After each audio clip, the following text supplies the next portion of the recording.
Assalamualaikum warahmatullahi wabarakatuh. Halo anak-anak, hari ini kita akan bersama-sama melanjutkan pembelajaran kita ke bab yang selanjutnya, yaitu mengenai elastisitas. Kalian pasti sudah sering mendengarkan kata elastis dalam kehidupan kalian sehari-hari. Kali ini kita akan membahasnya dari sudut keilmuan. Pertama-tama, kita akan mengenal terlebih dahulu pengertian kata elastis dan plastis. Jadi, sifat elastis atau elastisitas adalah kemampuan suatu benda untuk kembali ke bentuk awalnya segera setelah gaya luar yang diberikan kepada benda itu dihilangkan. Misalnya ketika kamu bermain ketapel, kamu akan menarik karetnya terlebih dahulu hingga merenggang kan? Setelah batunya terlempar, maka karet ketapelmu akan kembali ke bentuk awalnya. Contohnya yang lain itu adalah pegas. Sebaliknya, sifat yang lain itu adalah sifat plastis. Nah, sifat plastis merupakan sifat suatu benda yang tidak kembali ke bentuk awalnya setelah gaya luarnya dihilangkan.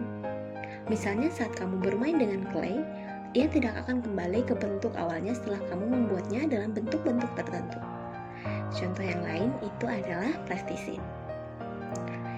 Sekarang kita akan masuk ke pembahasan kita. Nah, topik pembahasan yang pertama itu adalah tegangan, regangan, dan modulasi. Kita mulai dari tegangan terlebih dulu. Tegangan itu merupakan hasil bagi antara gaya tarik atau F yang dialami kawat dengan luas penampang A, atau bisa juga dikatakan sebagai gaya per satuan luas. Nah, jika gaya itu adalah satuannya Newton dan satuan luas penampang itu adalah meter kuadrat, maka satuan dari tegangan itu tentu adalah Newton per meter kuadrat. Atau bisa dituliskan juga sebagai F dibagikan dengan A. Tadi F kan adalah gaya dan A itu adalah luas penampang. Selanjutnya itu adalah regangan atau yang kedua. Regangan merupakan hasil bagi antara pertambahan panjang atau delta L dengan panjang awalnya. Nah, kalian bisa lihat pada gambar. Nah, pada gambar ini, jika sebuah benda ditarik dengan gaya F, maka benda itu akan mengalami pertambahan panjang sebesar delta L. Nah, dengan kata lain, regangan itu adalah hasil bagi pertambahan panjang benda dengan panjang awal benda. Nah, kalian bisa lihat itu lingkaran yang berwarna abu-abu itu adalah panjang awalnya. Tetapi ketika dia diberikan gaya, maka benda itu akan mengalami pertambahan panjang hingga ke nilainya yaitu delta L di sana. Kemudian kita lanjut lagi ke yang ketiga, yaitu modulus elastisitas. Nah, modulus elastis itu merupakan perbandingan antara tegangan dengan regangan yang dialami oleh suatu benda. Nah, kalian jangan pusing ya kalau melihat persamaannya. Kalian itu hanya perlu memasukkan persamaan tegangan dibagi dengan persamaan regangan yang telah kita peroleh tadi sebelumnya.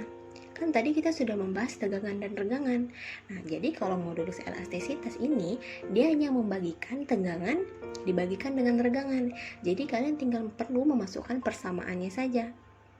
Nah, jika persamaan tegangan itu adalah F dibagi dengan A dan persamaan regangan itu adalah delta L dibagi dengan L, maka persamaan modulus elastisitasnya dapat kita tulis menjadi F sama dengan E dikalikan A per L.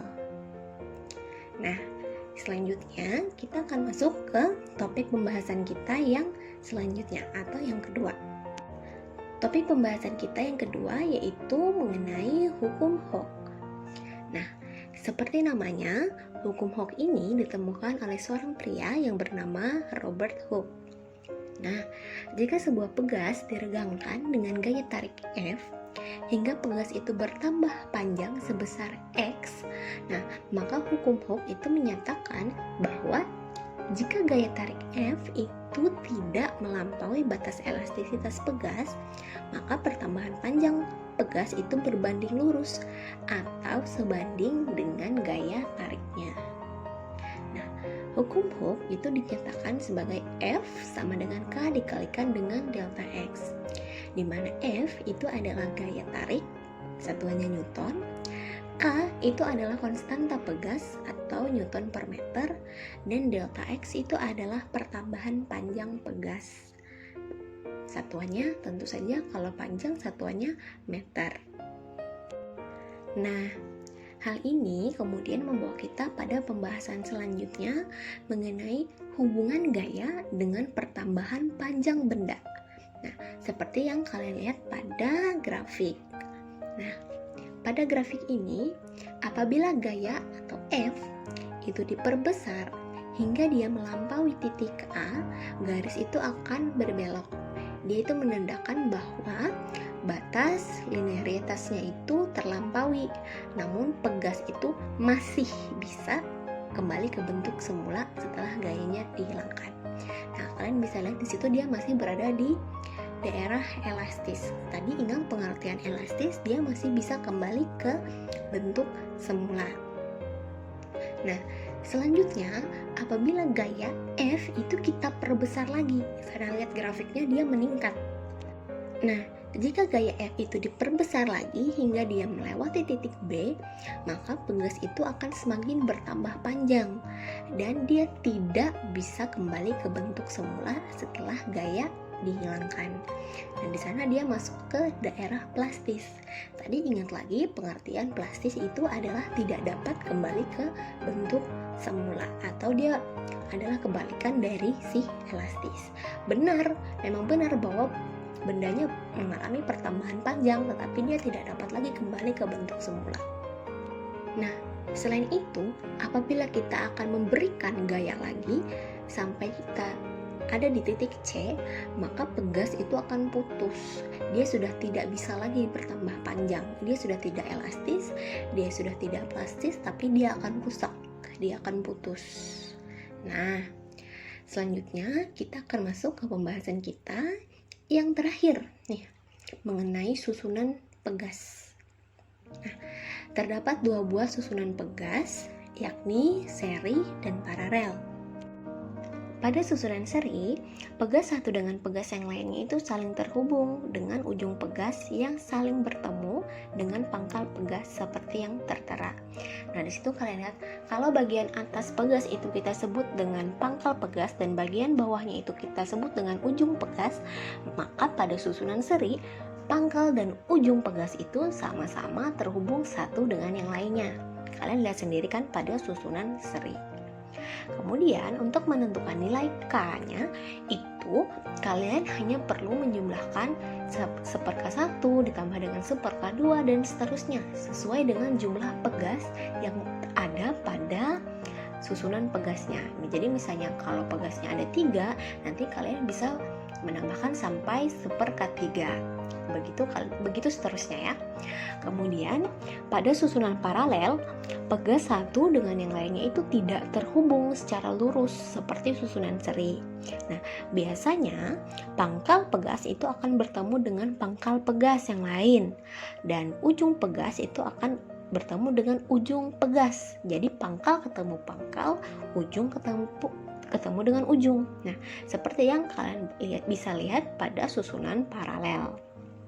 Nah, untuk menentukan nilai K, nah itu sedikit berbeda dengan yang seri. Nah, di sini kalian hanya menjumlahkan nilai K-nya saja. K1 ditambah K2 dan seterusnya tergantung dengan jumlah pegas yang ada di dalam susunan itu. Nah, itu tadi pembahasan kita mengenai elastisitas. Sekarang silahkan kalian kerjakan 3 soal yang ada di bahan ajar halaman 15. Nah, tugasnya ditulis kemudian di scan lalu dikumpulkan lewat forum yang ada di Google Classroom. Nanti detail mengenai soalnya akan Ibu tuliskan di Google Classroom. Silahkan dikerjakan, boleh berdiskusi dengan temannya. Nah, kita ketemu lagi di pertemuan yang selanjutnya. Sampai jumpa.